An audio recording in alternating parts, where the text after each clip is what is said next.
Good evening and welcome to Our Town Live. Today is February 5th and we have a little bit of an abbreviated show for you today.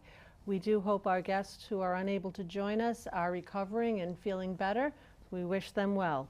With us this evening, we are going to be talking to Daniel Darris-O'Connor, candidate for Select Board. Welcome. Thank you for joining us. Thank you so much for having me.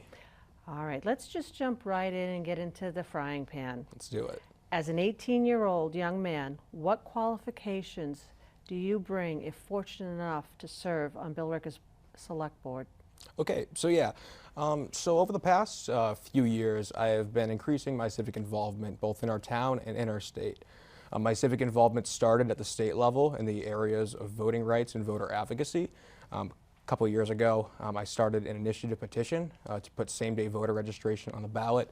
That petition got all the way to the Attorney General's office. It got certified based on constitutionality, and it went up to the Secretary of the Commonwealth's office, where it was also certified. I don't have an update on that today, but hopefully in 2026 we can see that on the ballot. But then over the past couple of years, I started to localize my involvement and got more involved in the town. Many people probably recognize me. They see me at school committee, where I engage and advocate for a high, best-class education system for all the students in Billerica. And also, I've served on other municipal committees in the town of Billerica. I've served on the Substance Awareness and Prevention Committee, where together as a group we've hosted forums to prevent the misuse of substances within our community and spread awareness. And also I was a member on the Youth Advisory Committee when that was a thing. But then outside of those formal committee roles, I've been involved in town from afar, but also been involved with the Select Board as a member of the public, watch those meetings. So I do have an understanding of the landscape of our town and where we're at in terms of the town and the school.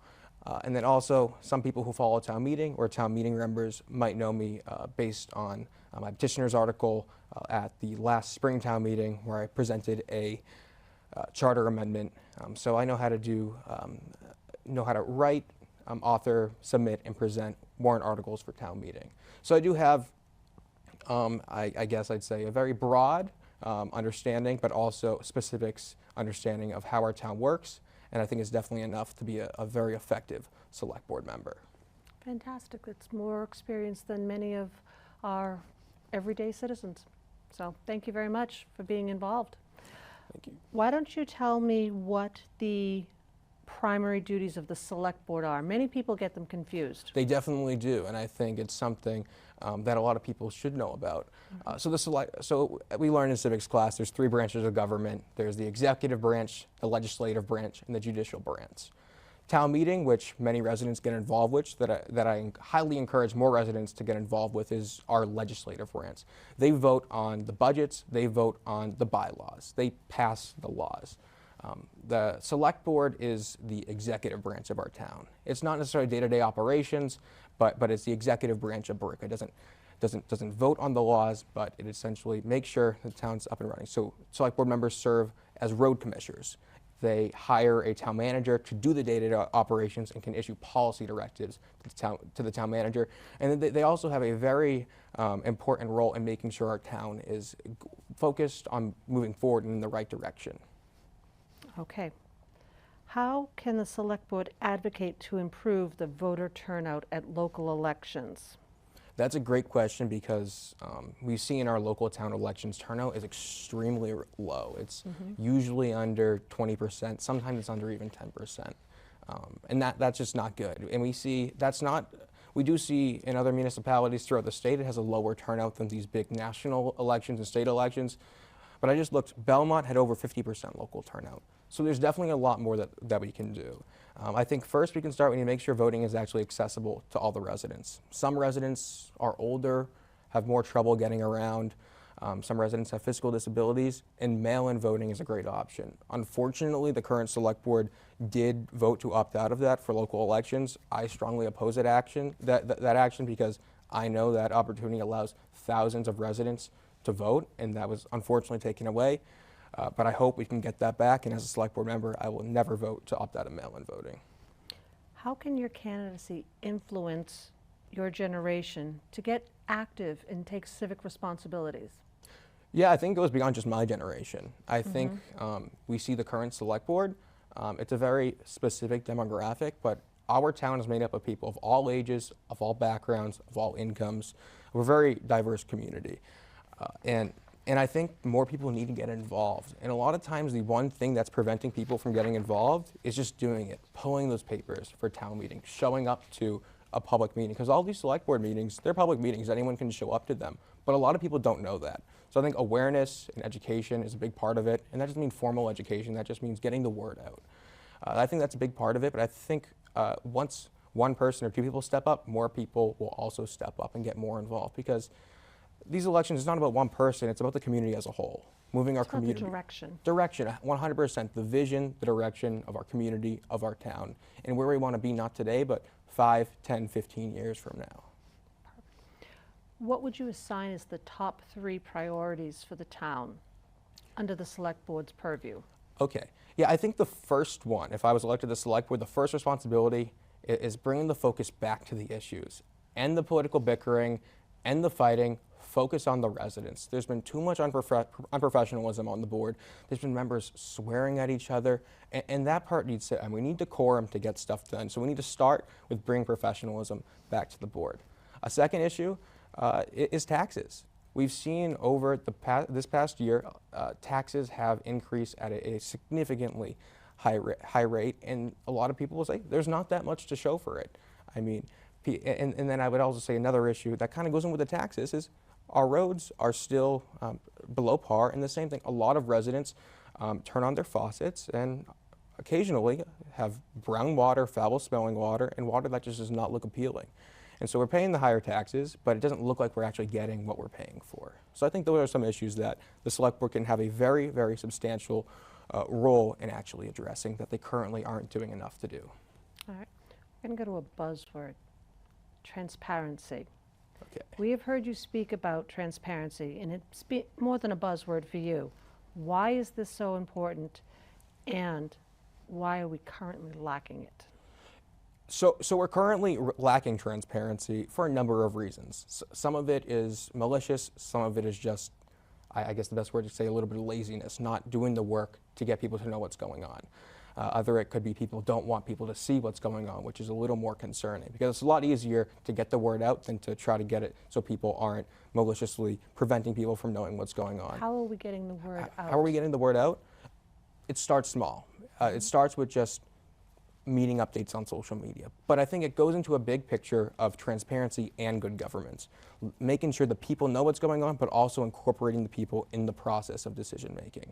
Because it is true, a lot of people, when it comes, this time of year, election cycle, will say transparency, transparency, transparency. But once they get elected, they won't do much to be transparent with the residents. Like, if you look at the current select board over the past year, there have been over 30 secret behind closed door meetings. We elect our representatives to make decisions, but then they go make decisions behind closed doors, so we don't know what they're voting on, we don't know how they're deliberating, we don't know what's really going on. That's not what democracy is. But is an executive session sometimes needed? Absolutely, no, absolutely. There's a time and place, though, when those are specifically prescribed under law. And we just seen over the past year just like a flooding, an uptick that is completely unprecedented of these behind closed door meetings. But yes, there are limited situations as prescribed in Mass General laws where they are appropriate. And you don't think we had 30 of those in the last year? I think there's been an uptick, and that's definitely something to look at. And I can assure to the residents that I will only vote to go into an executive session when I believe it's absolutely necessary and beneficial to the town. Okay. Let's go to social media. And you've been accused of blocking residents on social media. As a private citizen, you can do that. Up until the time that you win an election, you can have that privilege.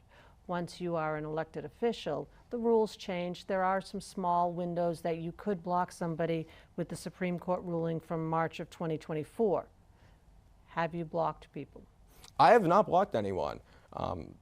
My social media, both personal and my campaign page, is up. Anyone can go and engage, comment, look at the posts. I actually encourage people to.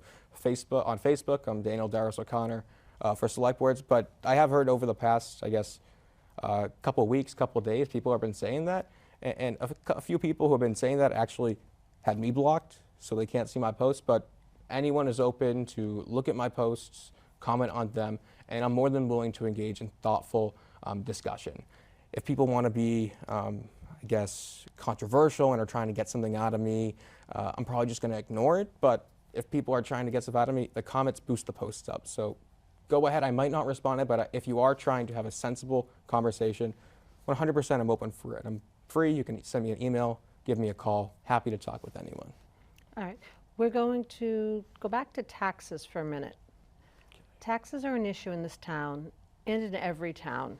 How are you or anyone experienced enough to make the call and shift the tax burden from residential to commercial? And how do you grow that commercial base? Okay, that's a good question because we have seen that unprecedented tax increase in the past year, and that's not Billerica alone. That's been throughout the state, but I think there's more we can do to bring that commercial base. But to your question about how is one person or a group of 5 people able to set that rate and then change it from percent commercial versus residential, the reality is it shouldn't be what that personal perspective. You should have the entire community in mind. It goes back to that good governance. What is best for the community? And with consultation with experts, I think the select board can come to a conclusion that makes the most sense for Billerica.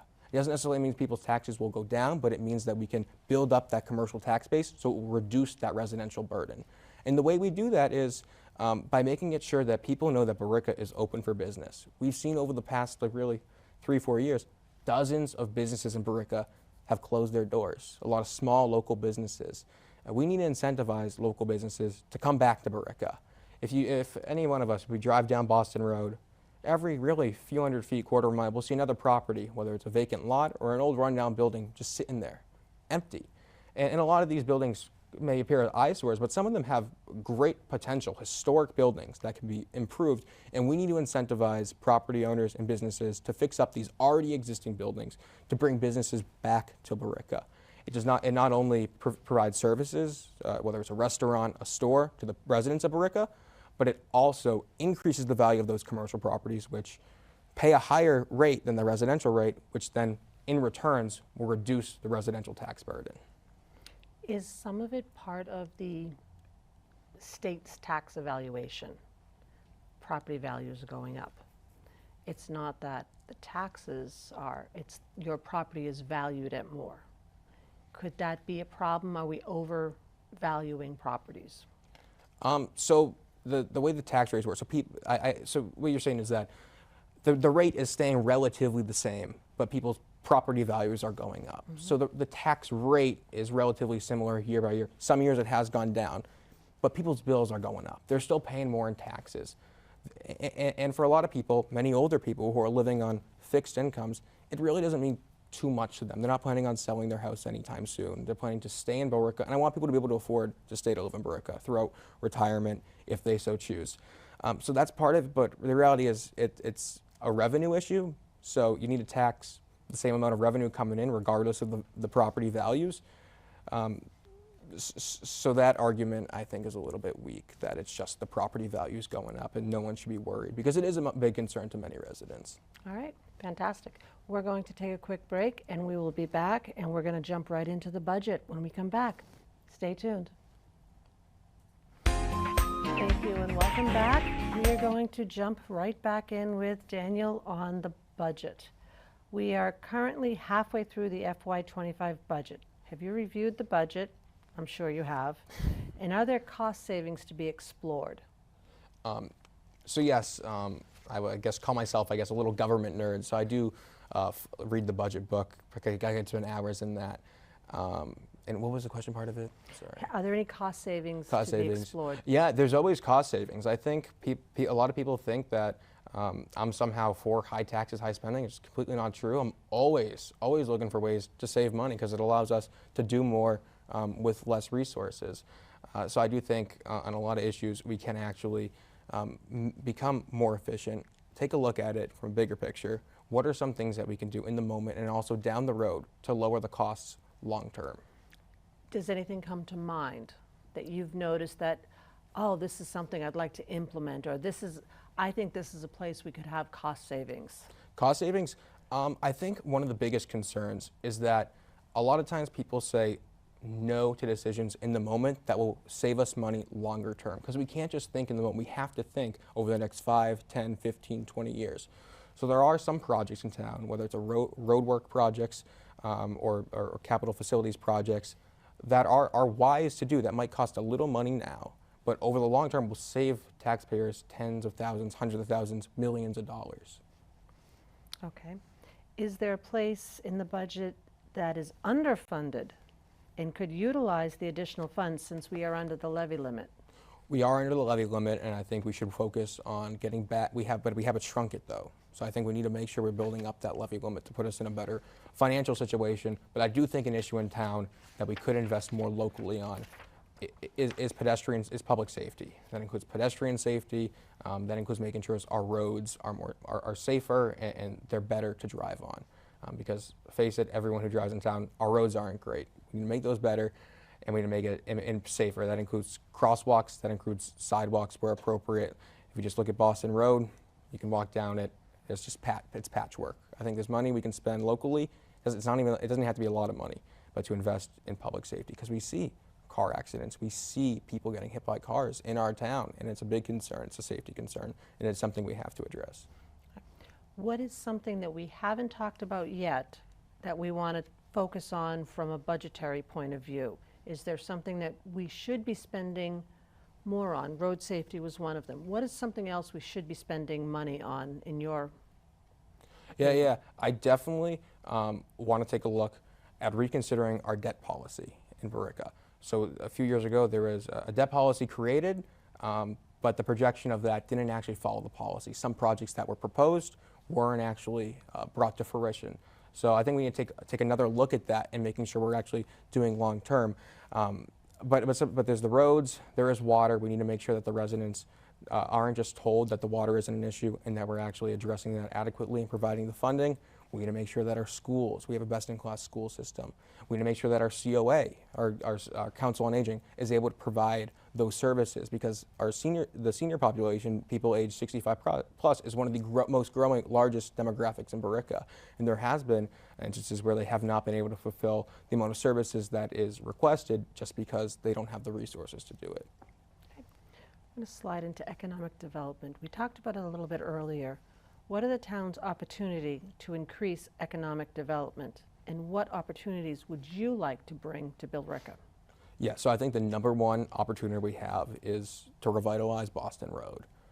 To kind of, if we look at other towns around us, I think I've heard that before. How would you do it How do we do it? How Yeah. we do it differently?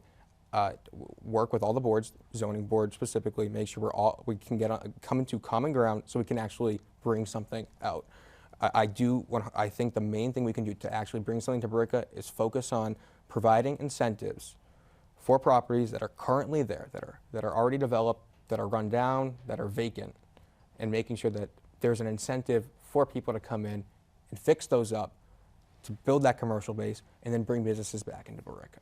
What type of businesses would you like to bring? Restaurants are a big one. I think we lack quality restaurants in Billerica, and there's a want from the residents to have quality restaurants in Billerica.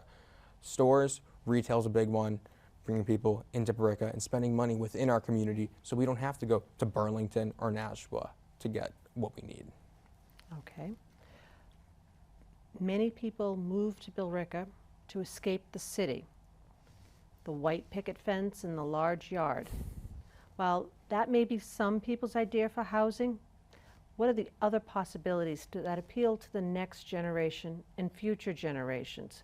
Because their dream may not be the future dream.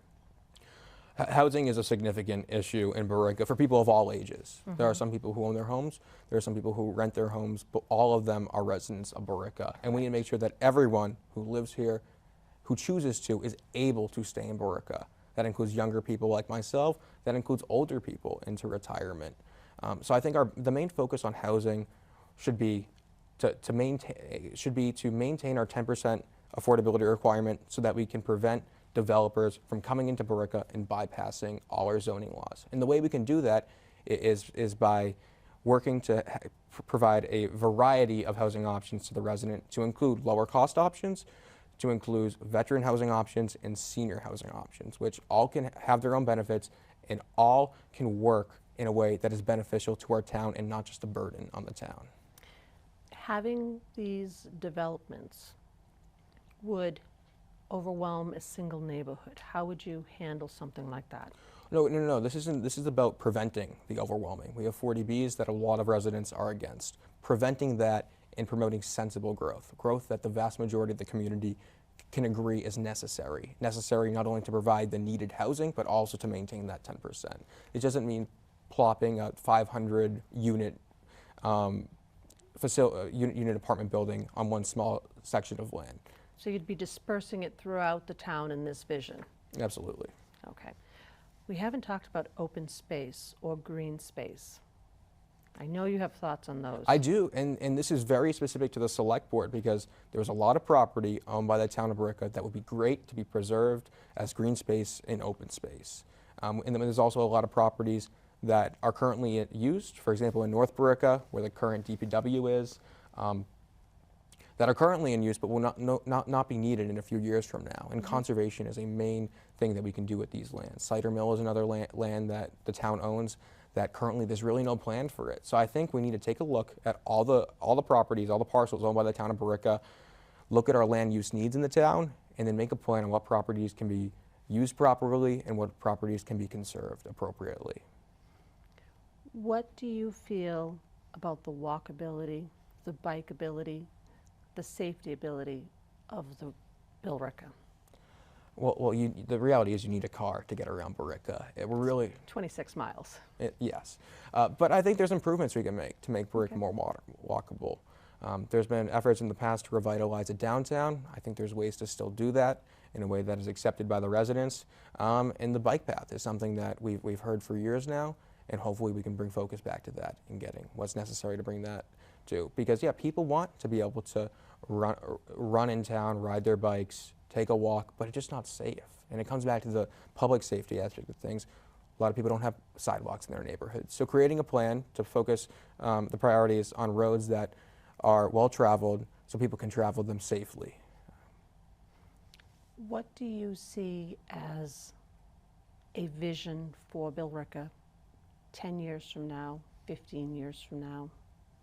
So I think a vision for Billerica, because that's a big part of my campaign, moving our town in the right direction as a whole, not personally, moving the town forward. So that includes, the main thing is building up that commercial tax base, so bringing businesses back into our town, making Billerica an affordable place to live, whether you're younger or a place to retire in, so people can stay here. And also making sure that the Select Board has its full support for our education system, because there is parts where the Select Board needs to support education, and younger people are the future of our town, the future workforce who will be working for as the older generation grows up, and we need to have a strong education system in Billerica and strong Select Board support for that, even though we have a separate school committee. We have a separate school and town, so they are separate. 100%. But the education portion is taking more and more of the tax base. It is. How can we ensure that everyone gets their fair share, but everyone gets what they need as well without overtaxing? That's the whole question in government. It can be complicated sometimes. Education is expensive, and we can work and cooperate with the school department to make sure that students are getting what they need in the most cost-effective way possible. And yes, sometimes that can be tough, but that doesn't mean we cut education funding. We need to make sure that that system is strong and in place, because in my opinion, everything will collapse without that. Okay, so we have a few minutes left here. What is something that we haven't touched on yet that you want voters to know about you? My name is Darris-O'Connor. I'm running for the Billerica Select Board, and I don't think our town's going in the right direction. I think there's ways to improve our town, to make it so we can bring businesses back in, and so that we can have a Billerica focused on the future, and to make our town a better Billerica for everyone. So I hope that this April I can count on your vote to be your next Select Board member to make Billerica the best it can be. Thank you very much for joining us tonight, and I hope this gets your message out, and we'll see you soon. Thank you so much for having me. Thank you very much to everyone for joining us tonight, and again, we hope everyone who's not able to join us feels better. Thank you very much. We'll talk to you later. Bye.